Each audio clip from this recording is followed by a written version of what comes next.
മാസം കൊണ്ട് SSLC +2 ഇതിൽ എന്തെങ്കിലും സത്യം ഉണ്ടോ? സർട്ടിഫിക്കറ്റ് വാല്യൂ ഉള്ളതാവോ? 7ാം ക്ലാസ് കഴിഞ്ഞിട്ട് ഡയറക്റ്റ് 10ാം ക്ലാസ് ചെയ്താൽ പോരെ? എക്സാം ഒക്കെ എങ്ങനെ വരുന്നത്? മിസ്സേ, ഈ 6 മാസം കൊണ്ട് SSLC +2 എന്നൊക്കെ ഇപ്പോൾ ഒരുപാട് കേൾക്കുന്നുണ്ട്. ഇതിൽ എന്തെങ്കിലും സത്യം ഉണ്ടോ? ഇതിന്റെ സർട്ടിഫിക്കറ്റ് വാല്യൂ ഉള്ളതാവോ? തീർച്ചയായിട്ടും 6 മാസം കൊണ്ടുള്ള +2 എന്ന് പറയുന്നത് വാല്യൂ ഉള്ള ഒരു സർട്ടിഫിക്കറ്റ് തന്നെയാണ് കേട്ടോ. അതെന്ന് പറയുമ്പോൾ കേന്ദ്ര ഗവൺമെന്റിന്റെ അണ്ടറിൽ വരുന്ന NIOS എന്ന് പറഞ്ഞിട്ടുള്ള ബോർഡാണ് ഇതിന്റെ എക്സാമും കാര്യങ്ങളൊക്കെ കണ്ടക്ട് ചെയ്യുന്നത്. അങ്ങനെയാണെങ്കിൽ 7ാം ക്ലാസ് കഴിഞ്ഞിട്ട് ഡയറക്റ്റ് 10ാം ക്ലാസ് ചെയ്താൽ പോരെ? 8ഉം 9ഉം ചെയ്യേണ്ട ആവശ്യമില്ലല്ലോ. അങ്ങനെ പറ്റില്ല കേട്ടോ. SLC എഴുതാൻ 14 വയസ്സും +2 ചെയ്യാൻ 17 വയസ്സും പൂർത്തിയായിരിക്കണം. അപ്പൊ നമ്മൾ കേരള ബോർഡിന്റെ SSLC +2 ചെയ്യുന്ന അതേ സ്റ്റുഡൻസിന്റെ ഏജ് റേഞ്ചിലേക്ക് മാറും. അപ്പൊ എനിക്കൊരു സംശയം കൂടി ഉണ്ട്, നമുക്ക് ഹയർ സ്റ്റഡീസിന് പോകാനൊക്കെ പറ്റുമോ? 100% വാലിഡ് ആണ് കേട്ടോ. കാരണം ഇതിന്റെ എക്സാം കണ്ടക്ട് ചെയ്യുന്നത് ഒരു പ്രൈവറ്റ് ഏജൻസി അല്ല.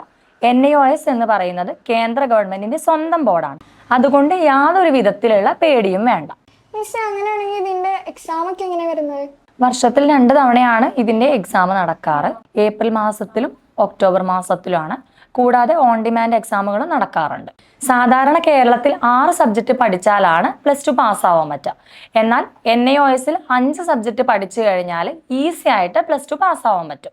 എക്സ്ട്രാ സബ്ജക്റ്റ് നിങ്ങൾക്ക് എടുക്കാം. പക്ഷേ 5 സബ്ജക്റ്റ് പാസ്സായാലും +2 പാസ്സായ സർട്ടിഫിക്കറ്റ് നിങ്ങൾക്ക് കിട്ടും. പഠനം പാതി വഴിയിൽ മുടങ്ങിയവർക്ക് എളുപ്പത്തിൽ NIOSൽ നിന്ന് 6 മാസം കൊണ്ട് 10ാം ക്ലാസ്സും +2 പൂർത്തിയാക്കാം. കൂടുതൽ വിവരങ്ങൾ അറിയുന്നതിനായി താഴെ കാണുന്ന നമ്പറിൽ കോൺടാക്ട് ചെയ്യുക.